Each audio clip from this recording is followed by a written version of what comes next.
কয়েকশো কোটি টাকা নিয়ে একাধিক টার্গেট কিলিং মিশনে নেমেছিল ফয়সাল করিম মাসুদ ও তার সহযোগীরা। হাদিকে গুলি করে হত্যা চেষ্টার পর গোয়েন্দাদের তদন্তে বিষয়টি সামনে এসেছে।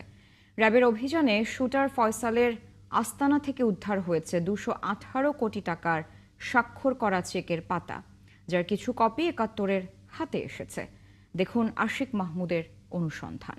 লিলি বিউটি সোপ, যার অ্যান্টি এজিং গুণ তারুণ্য ধরে রেখে ত্বকে করে উজ্জ্বল। তারুণ্যময় উজ্জ্বল ত্বকের জন্য রিমার্ক। এক সপ্তাহ আগে ঢাকা ৮ আসনের এমপি প্রার্থী হাদিকে চলন্ত বাইক থেকে গুলি করে সন্ত্রাসীরা।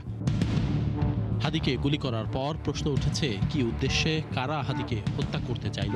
খোঁজ নিয়ে জানা গেছে, বাইকের পেছনে বসে হাদিকে গুলি করে শুটার ফয়সাল করিম মাসুদ। বাইকের চালক ছিলেন আলমগীর।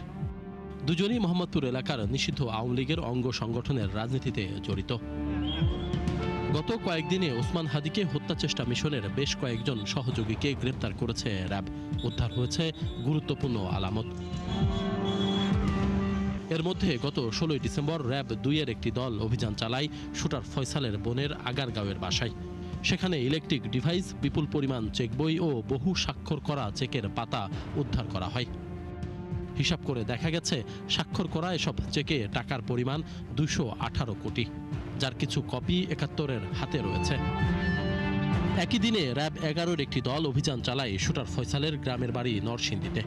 মা, বাবা ও শ্যালকের দেয়া তথ্যে বাড়ির পেছনের ডোবা থেকে উদ্ধার হয় 3টি রিভলভার সহ বেশ কিছু গুলি। এই অস্ত্রগুলোর মধ্যে একটি খেলনা, বাকি দুটি বিদেশি রিভলভার। র্যাবের একটি সূত্র নিশ্চিত করেছে, এখন পর্যন্ত অভিযানে ফয়সালের সংগ্রহে থাকা 41টি গুলি উদ্ধার করেছে তারা। প্রতিটি গুলি 7.65 ক্যালিবারের। এবার আরেকটি অঙ্ক মেলাতে হবে। হাদির ওপর হামলার পর ঘটনাস্থল থেকে গুলির যে খোসা উদ্ধার হয় তা পরীক্ষা করে সিআইডি জানায়, সেগুলোও 7.65 ক্যালিবারের। গোয়েন্দাদের দাবি, এই কয়েকশো কোটি টাকা ও এত গুলি আর পিস্তল দিয়ে একাধিক হত্যার মিশন ছিল ফয়সাল ও তার সহযোগীদের। এই ঘটনায় এখন পর্যন্ত 11 জন গ্রেপ্তার হলেও ধরাছোঁয়ার বাইরে প্রধান সন্দেহভাজন ফয়সাল করিম মাসুদ ও বাইক চালক আলমগীর। পুলিশ বলছে, তাদের ধরতে অভিযান চলছে। আসামি যারা সাসপেক্টেড তাদেরকে অ্যারেস্ট করতে পারলে তাদেরকে কাছ থেকে প্রাপ্ত যে তথ্য সেগুলো যাচাই বাছাই করে এবং পারিপার্শ্বিক অন্যান্য বিষয়গুলো পর্যালোচনা করলে আমরা ঘটনার প্রকৃত রহস্যটা উদ্ঘাটন করতে সক্ষম হব।